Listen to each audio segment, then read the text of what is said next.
김태현의 정치쇼 목요일 4부 정치쇼 초대석 우린 깐부잖아 시간입니다. 오늘의 깐부는 누구냐? 국민의힘의 재선 의원이시고 포항 북구를 지역으로 두고 계신 김정재 의원 나오셨습니다. 안녕하세요. 네, 안녕하세요. 반갑습니다. 김정재입니다. 네. 자, 우리 그 재선 의원이시고 네. 지역이 포항 북구. 포항 북구면 포항 제철이 있는 데가 포항 제철은 위치는 남구고요. 예. 포항 북구는 죽도시장, 또 아름다운 해변. 예. 그리고 지난번 어떤 드라마의 드라마 요즘 자주 나옵니다. 예, 그래서 아주 관광객들이 많이 오는 곳이에요. 네. 화면 보면은 예. 바닷가에 손 이렇게 있는. 네, 그것도 남구에 있고요. 그건 남구예요? 예, 남구에 있습니다. 그렇구나. 예, 호미곶이라고 호미곶. 호랑이 꼬리. 예. 예, 호랑이 꼬리에 상생의 손이라고. 상생의 손. 네네. 예. 아니 원래 저는 포항이 예. 포항 제철 때문에 우리나라 산업화에 어떤 큰 역할을 했던 도시로만 알고 있는데 요새 보니까 영일 만에 관광도 많이 가시더라고요. 관광 많고 농촌, 어촌 너무 아름다운 곳이 많고요. 예. 직접 와서 보면은 뭐 정말 동해안의 멋진 풍광을 제대로 즐길 수 있습니다. 과메기를 비롯해서 예. 죽도시장은 어마어마한 시장이고요. 예. 많이 오십시오. 자, 청취자 여러분, 포항 한번 들려주세요. 예, 저렇게 저희는 이제 의원님 나오시면 이 지역구에 대한 깨알 홍보 반드시 해드립니다. 오늘 첫 번째 주제는 요건데 아무래도 대통령이 스페인 방문하셨으니까 그 얘기 좀 해볼 건데 이번에 나토 정상회의에 갔습니다. 네. 사실은 우리가 원래는 멤버는 아니잖아요. 그렇죠. 북대서양 지역이니까. 네네. 가서 이제 한 4년 7개월 만에 한미일 정상회담도 하셨고 윤석열 대통령의 첫 번째 다자회견은 어떻게 평가하시나요? 사실 최초에 이제 그 나토 첫 정상회의 참석한 건데요. 저희가 말씀하셨듯이 회원국은 아닙니다. 지금 글로벌 파트너국이라고 해서 2006년부터 이제 지정이 돼서 이번에 처음 초청을 받았는데 저는 뭐 어떤 의미보다도 가장 큰 의미는 한미일 관계가 복원되는 그런 기점을 만들었다 생각이 듭니다. 지난 5년간 문재인 정부가 북한과의 좋은 관계를 유지하기 위해서 많은 정상회담을 했었는데 결국은 대북 정치 쇼로 끝나버렸습니다. 그리고 또 일본 관계가 굉장히 안 좋았어요. 그리고 친중 쪽으로 기조가 기울면서 미국과도 미묘하고 뭔가 불편한 관계였거든요. 그래서 이런 그 전통적인 우리 우방 국가인 한미일 관계가 다시 돈독해지는 계기를 마련했다. 그리고 다 아시겠지만 요즘 그 러시아의 우크라이나 침공이라든지 아니면 미중 간의 관계가 첨예하게 대립되면서 지금 북중러 관계가 한 축으로 되고 또 그다음 한미일 이쪽이 한 축으로 될 수밖에 없는 구조로 가는 것 같습니다. 점점 회색 지대에 서는 것이 힘들어지는 그런 상황으로 국제 질서가 재편되고 있는 것 같습니다. 예. 근데 사실은 이제 역대 정부도 보면 대통령 해외 순방 때는 야당에서도 이렇게 비판 논평 같은 거 잘 안 하곤 했거든요. 그게 예의죠. 예. 예. 근데 이번에는 아무래도 중국 문제가 있어서 그런지 말씀하신 대로 이 중국 관련해서 민주당에서도 강한 이제 비판의 얘기가 좀 나와요. 김성환 정책의장이 동북아 신냉전을 부활시키고 우리나라 경제에 큰 충격 줄 수 있다. 아무래도 이제 나토의 회의에 가서 미국을 중심으로 한 서구 국가들이 중국을 포위하려는 요 전략에 동참한 게 우리나라에게 좀 손해 아니냐 뭐 이런 입장인 것 같은데 민주당 김성환 의장의 얘기는 어떻게 보시나요? 저희 입장에서는 뭐 지정학적 위치 때문에 중국은 결코 멀리할 수 없는 국가임은 다 알고 있습니다. 근데 이제 어떻게 우리가 이걸 실용 외교를 하느냐. 특히나 지금 우린 중국하고 지금 그 글로벌 공급망에서 아주 철저하게 엮여 있습니다. 지난번 요소수 사태 또 보셨다시피 그래서 중국과의 관계는 어찌되었든 간에 실용 외교 를 해야 되는데 이번 이 나토에서 돌아와서는 중국과의 외교 관계는 다시 한번 점검을 해서 이런 부분에 대해서는 좀 더 치밀하게 또 준비를 해야 될 것 같습니다. 그럼에도 불구하고 이번에 나토는 유럽의 이제 많은 국가들하고 양자회담을 하는데요. 예. 중국에 저희가 지금 너무 많이 그 얽매여 있죠. 경제적으로 네. 물품 뭐 공급망에 있어서 많이 얽매여 있는데 저희가 요소수 사건을 겪으면서 다변화를 시켜야 된다라는 절대절명의 숙제를 갖고 있습니다. 네. 그런 기회를 이번에 유럽 시장에서 찾아보는 기회도 있었기 때문에 분명히 필요한 건 합니다만 그럼에도 불구하고 중국과의 관계는 김성환 그 의원님 우려도 충분히 감안해서 저희가 잘 대처해야 될 것 같습니다. 알겠습니다. 네. 어려운 문제죠 외교. 네. 특히 이제 미국과 중국. 지정학적 위치가 너무 어렵습니다 우리나라. 말씀하시기 곤란할 수도 있는데 이제 모든 국민의힘 의원님들이 말씀하시기 곤란한 당내 문제로 가보겠습니다. 특히 우리 김정지 의원께서는 이번 주초에 이준석 대표와 한 번에 충돌이 있었습니다. 네. 뭐 이제 아시겠지만 뭐 최고위원 혁신위원회가 혁신위원회. 이준석 네. 대표 사조직이다 뭐 요 발언 때문에 이준석 대표의 반발이 있었었고 그 이후에 의원님께서 본인의 발언을 정정하셨던 적이 있고요. 네네. 예. 어. 예. 먼저 저는 혁신위가 이준석 대표의 사조직이라고 생각은 하지 않습니다. 예. 예. 그러니까 혁신이라는 거는 혁신이 그대로 봐달라. 너무 이준석 사조직이라는 과한 해석이라는 생각이 들고요. 최재형 위원장한테 맡겨놓고 한번 핵심을 해봐라. 이건 좋습니다. 혁신은 끊임없이 정말 중단 없이 해야 되는 거거든요. 정당 내에서는. 그러니까 거기에 대해서는 저는 문제가 없다고 생각을 하고 그러나 혁신위의 안에 그 어떤 의제를 정할지 이 부분에 대해서는 전혀 최고위원들과 어떤 논의도 없이 그냥 시작했다라는 이 부분은 조금 문제로 돼야 될 것 같고요. 네. 왜냐하면 그 이후에 혁신이 출범시켜놓고 바로 나와서 인터뷰에서 저 공천 문제를 다룰 거다 이렇게 네. 했거든요. 그래서 이런 공천 문제나 이런 예민한 문제들은 좀 더 당내에서 적어도 최고위원들하고는 사전에 협의를 좀 하고 하는 게 맞지 않았나 생각이 들고 제가 잘못 얘기한 것은 네.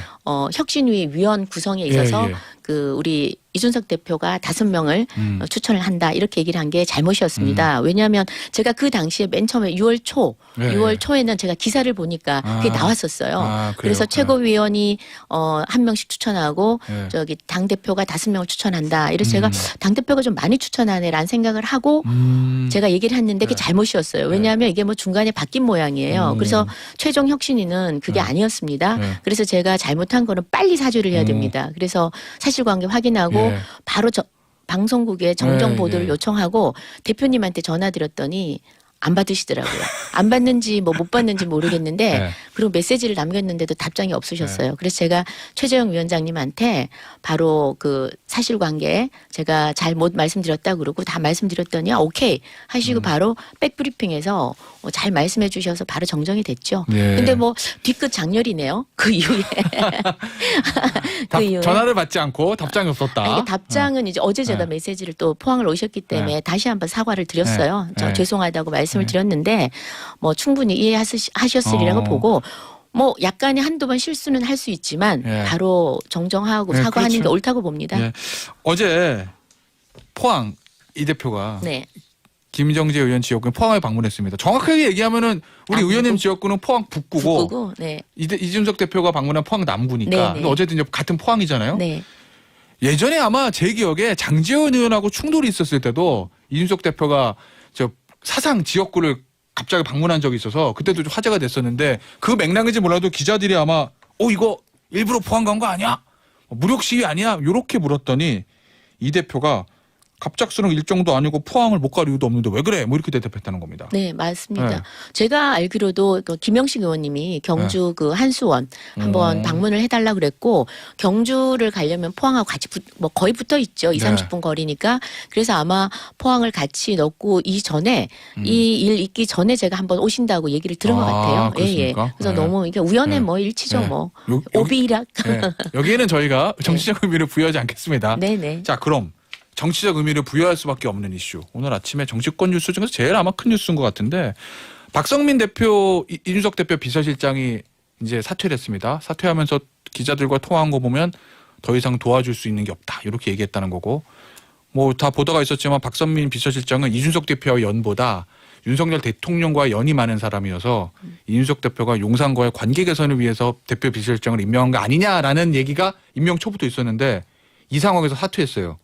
이걸 언론에서 용산에서 이준석 대표 손절하는 거 아니야? 이렇게 지금 기사가 나오고 있거든요. 여기에 대해서는 어떤 입장이세요? 근데 뭐 항상 추정과 추측이 난무하는 이 정치판이니까요. 그러니까 팩트만 좀 근거해서 봐야 될 것 같습니다. 그러니까 말씀하신 대로 그 박성민 의원은 예전에 울산 중구청장 할 때 그때부터 그 윤석열 그 당시에 이제 검찰 계실 때부터 좀 아셨다고 해요. 그리고 이제 국회의원이 이번에 당선되시고도 선거 과정에 조직본부장으로 총괄 조직본부장으로 일을 했었는데 이 선거 과정에 이준석 대표께서 가출하는 그런 일이 있었지 않습니까? 2번 있었죠. 2번 있었죠. 가출을 2번 하셨는데 그때 사실 당내에서는 이준석 대표에 대해서 굉장히 처음으로 문 걸어 잠그고 엄청난 비토와 비판이 있었습니다. 그래서 그때 이제 우리 아마 뭐 저도 같이 네. 함께 당이 잘 되자고 하는 거니까 그리고 네. 대선에서 이기자고 하는 거니까 저도 몇 마디 했습니다. 그래서 그때 이제 같이 여러 의원님들이 많은 말씀을 하셨는데 박승민 의원도 아마 초선을 대표해서 조금 그런 그 입장이셨는데 갑자기 비서실장을 가시더라고요. 네. 저도 의아했습니다. 네. 그래서 알아봤더니 가교 역할을 좀 할 네. 수 있는 사람으로 좀 역할을 좀 해줬으면 좋겠다. 그래서 본인이 이제 갔다고 그래요. 네. 그런데 지금 이제 오늘 일신상의 이유로 그만뒀다.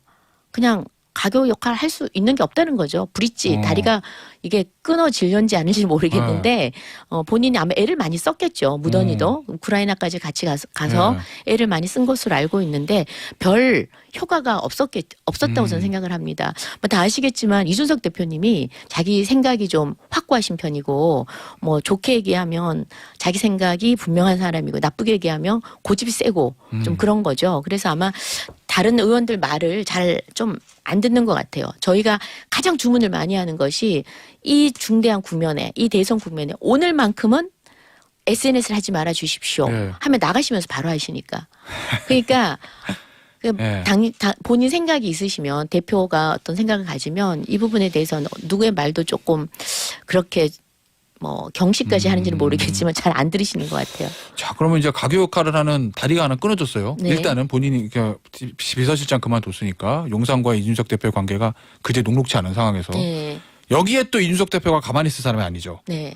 어제 자정쯤에 SNS 올렸는데 그 내용을 보니까 그들이 감당할 수 없는 방향으로 계속 달린다 이런 취지거든요. 이거 어떤 의미로 보세요?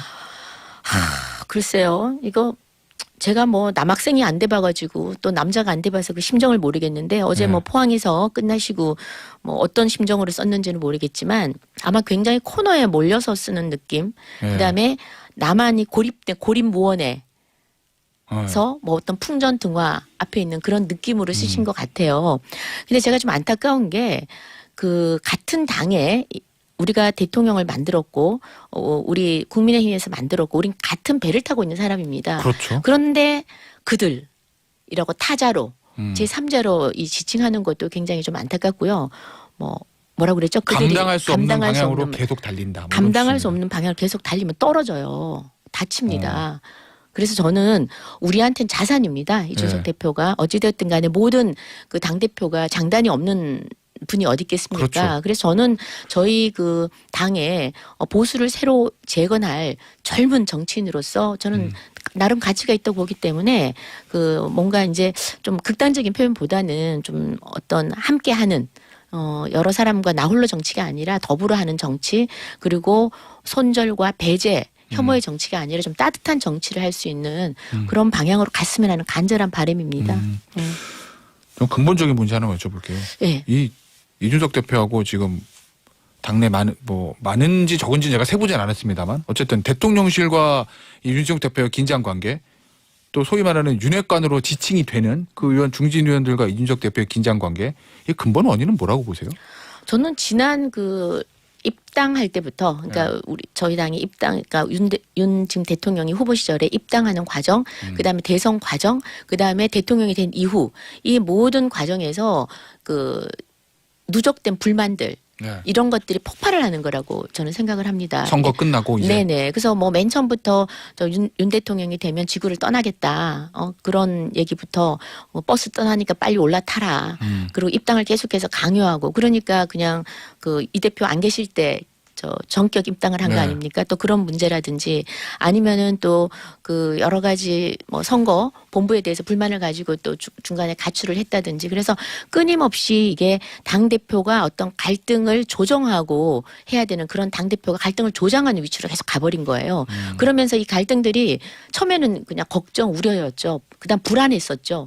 불안했는데 이 불안들이 축적되고 누적되다 보니까 이제 불만이 되는 것이고 불만이 누적되고 축적돼서 이제 폭발의 단계로 온 것 같아요. 네. 오랫동안 쌓인 것 같습니다. 그 맥락에서 보면 다음 달 7월 7일 날, 한 일주일 정도 딱 일주일 남았군요. 오늘부터 일주일 후에 있을 윤리위 결과가 이준석 대표한테 그리 유리하지 않을 거다. 뭐 이런 예상을 하시는 거로 저는 들리는데. 글쎄, 그건 제가 뭐 함부로 예단을 하기는 네. 힘들 것 같고요. 적어도 윤리위는 어떤 뭐 법적인 잣대로 뭘 평가하는 데가 아니라 그 윤리적인 문제, 도덕적인 문제를 가지고 모든 당원에게 똑같은 당교의 잣대를 가지고 저는 평가를 한다고 봅니다. 그래서 이번에 요즘 최근에 보면 다른 건 몰라도 이런 성 문제 여기에 대해서는 네. 굉장히 양 당이 정치권에서 엄격한 것 같아요. 민주당에서도 보면 박완주 의원님 그 자기 직원들 그 성 문제에 관해서도 제명을 당했고 그다음에 짤짤인가요? 예, 최강욱 의원도 6개월 징계를 당했는데 민주당에서도 굉장히 선제적으로 대응하는 것 같은데 이 뭐 정당이라는 것이 어느 당과 또 저희만 딴 데로 네. 뭐 딴 세상을 꿈꿀 수는 없는 거니까 저희도 아마 같은 잣대로 지금 시대 정신에 맞춰서 좀 하지 않을까. 그렇다고 해서 네. 전혀 없는 사실을 뭐 만들어서 하지는 절대 못할 겁니다. 그래서 지금 김철근 그 예. 비서실장이 써준 뭐 7억 그 각서로 인해서 어제 입건이 된 걸로 알고 있습니다. 네. 그래서 김정은 실장이. 네네, 네. 김철근 실장이. 그래서 뭐 여러 가지 정황 증거들을 모으겠죠. 그다음 오늘 또 그 김성진 네, 아이카이스트 대표가 오늘 뭐 또 접견을 통해서 뭔가 얘기를 하면 그것 모든 것들을 다 종합해서 예. 판단하지 않을까 싶습니다. 그 예. 하태경 의원 같은 경우는 뭐 개인적으로 이준석 대표가 굉장히 가까운 네. 의원님이시고 하태경 의원 같은 경우는 최근 인터뷰 보니까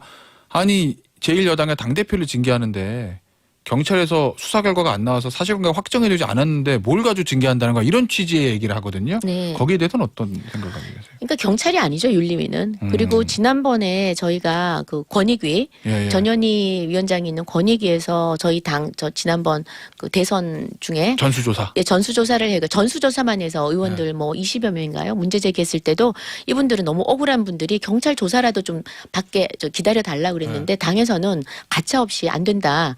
당을 위해서 다들 뭐 탈당 준비해라라고 네. 했었거든요. 그때 당 대표도 굉장히 엄격한 잣대를 댔었어요. 그러니까 저는 뭐 그래서 이준석 대표한테 그래야 된다 이게 아니라 네. 모든 잣대와 기준은 동일해야 된다. 네. 당대표든 국회의원이든 일반 당원이든. 네. 그래서 저는 이 부분에 대해서는 오히려 어떻게 생각하면 더 엄격한 잣대를 대야 되지 않을까요? 오. 당대표한테는. 예. 예. 그래서 뭐 그럼에도 불구하고 그렇다고 해서 어떤 정치적으로 과한 잣대라든지 그것도 올바르지 않다고 봐요. 예. 그리고 그렇게 무리수를 두면은 당이 국민들로부터 지지를 못 받습니다. 네. 예. 그런 모든 걸 감안해서 저는 윤리위에서 잘 판단해 주리라 생각합니다.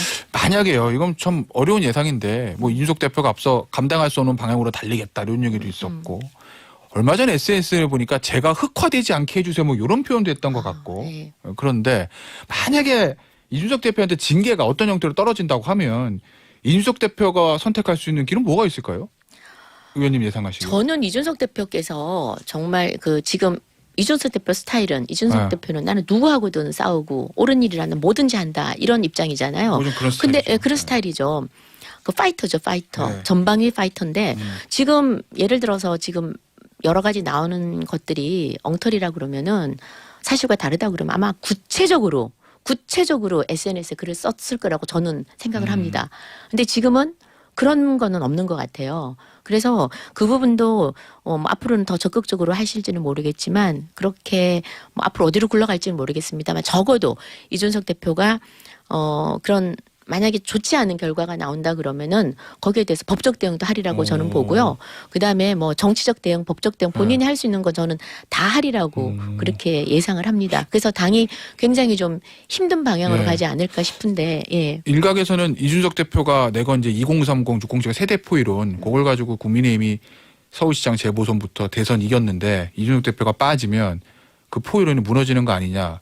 2030 지지세가 국민의힘에 대한 지지세가 빠지는 거 아니야. 이런 걱정하는 분도 있던데 그건 어떻게 보시나요? 근데 선거 결과가 말해줬지 않습니까? 2대남으로 갔지 2030 젊은이로 가서 저희는 저희 당의 그 국민의힘에 좀 더 젊은 피가 많이 수혈되리라고 기대를 했었는데 이게 2대 남으로 가버렸어요. 젠더 갈등으로 가버린 거죠. 근데 그 세대 안에 그 같은 세대 안에 사실은 계급 차이라든지 이런 문제에 우리가 천착을 해서 어떻게 이런 문제를 해결할 것인가 보다는 남녀를 갈라쳤어요. 네. 그래서 이대남 표는 얻었지만 이대녀라는 또 표를 저희는 다 내줬습니다. 네. 그래서 결론은 뭐냐면 결국은 갈등이나 갈라치기보다는 화합으로 가야 된다는 거죠. 그래서 지금 그런 걱정은 물론 하실 수 있지만 심지어는 그런 걱정에 이면 또 다른 일각에서는 충분히 정권 교체론이 10% 높았는데 0.73밖에 못 이긴 이유는 이런 세대 포위론의 역효과가 있었다라고 주장하시는 분들 또 계시거든요. 그래서 저는 항상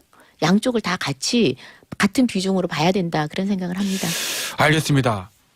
우리 김정재 의원님 지역구가 포항시 북구인데 네. 안타깝게도 저희 포항에 저희 라디오가 생방으로 나가진 않거든요. 안타깝습니다. 네, 예. 그럼에도 불구하고 포항 분들의 문자가 들어옵니다. 네. 제가 항상 말씀드리지만 그 의원님의 지역구민 또는 지역의 출신이신 분의 문자가 들어오면 제가 커피를 드려요. 그래야 선거법에 안 걸리니까. 네. 의원님이 들으시면 문제가 될 수도 있으니. 네. 1254님. 2005년부터 2년간 해병 1사단 근무했습니다. 거기 사단이잖아요. 예. 죽도시장도 여러 번 갔었지요. 네. 포항 파이팅 하셨고 1254님께 제가 사랑과 감사의 마음을 담아서 커피 쿠폰 보내드리고요. 3718님. 국민의힘 지지자신 것 같은데.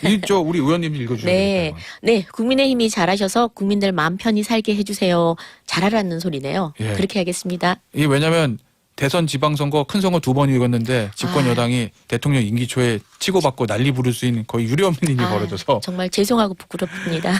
3718님께도 제가 커피 쿠폰 보내드리고요. 자, 오늘 여기 김태현의 정치 초대서 우린 깐부잖아. 국민의힘의 재선위원이신 김정재 의원 모시고 아주 좋은 말씀 많이 들었습니다. 오늘 의원님과는 여기서 인사드리도록 할게요.